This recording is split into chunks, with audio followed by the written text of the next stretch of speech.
वन्दे मातरम्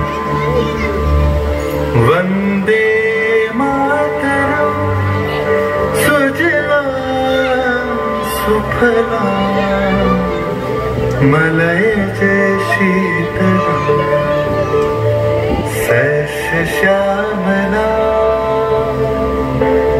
सस्यश्यामला मातरम् वन्दे मातरम्। 1908 সালের 11ই আগস্ট কিংসফোর্ডে বন্দে মাতরম বলার দোষে যে বালককে বেত মারার হুকুম দিলেন ব্রিটিশ সরকার, তারই পক্ষে দাঁড়িয়ে ক্ষুদিরাম বসু ও প্রফুল্ল চাকি সাহেবের ফিটন গাড়ি লক্ষ্য করে বোমা চালালেন মুজফ্ফরপুরে। সাহেব নিহত হলেন না, তবু নাবালক ক্ষুদিরামকে ফাঁসির হুকুম দেওয়া হলো। জননী কুলহ তুলে পক্ষে শান্তনু বাস দেহ তুলে চোখে কাঁদিছে তব চরণ তলে ৩০ কোটি নর নারী।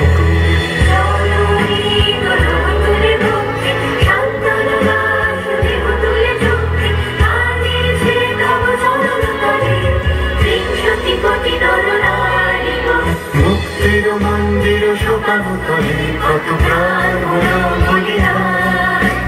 লেখা আছে অশ্রুর জলে, লেখা আছে অশ্রুর জলে।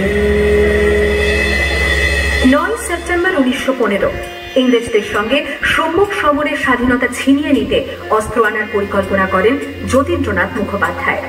বালেশ্বরী সঙ্গীদের নিয়ে জাহাজ থেকে সেই অস্ত্র নামাতে গেলে ইংরেজ বাহিনী তাদের ঘিরে ফেলে। বুড়িবালমের তীরে লড়াই বাঁধে বিরাট ইংরেজ বাহিনী বনাম বাঘা যতীন ও তার 4 সতীর্থদের। এককালে শুধু গোজারিঘাটে যিনি বাঘ মেরেছিলেন, সেই বীর সেদিন লুটিয়ে পড়লেন।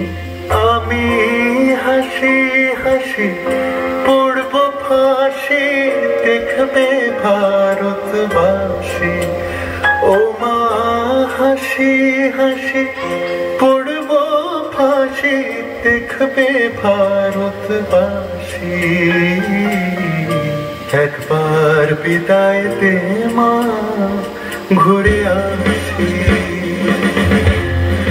18 এপ্রিল 1918 মাস্টারদা সূর্য সেন ও তার 65 জন শিষ্য মিলে পরিকল্পনা করে চট্টগ্রামে ব্রিটিশ পুলিশের অস্ত্রাগার লুট করেন এবং তারপরে লুকিয়ে আশ্রয় নেন জালালাবাদ পাহাড়ে।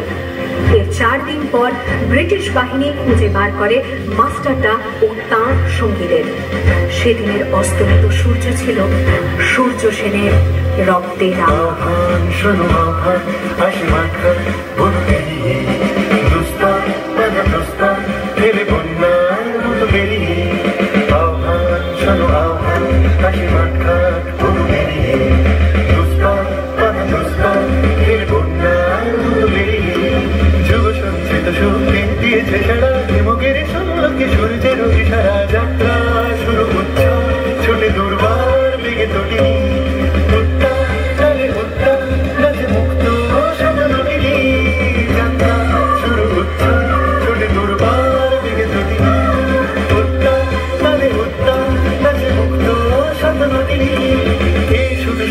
যে নবপ্রাণে জেগেছে রণসাজে সেজেছে অধিকার অর্জনে। এই শুধু সুপ্ত যে নবপ্রাণে জেগেছে রণসাজে সেজেছে অধিকার।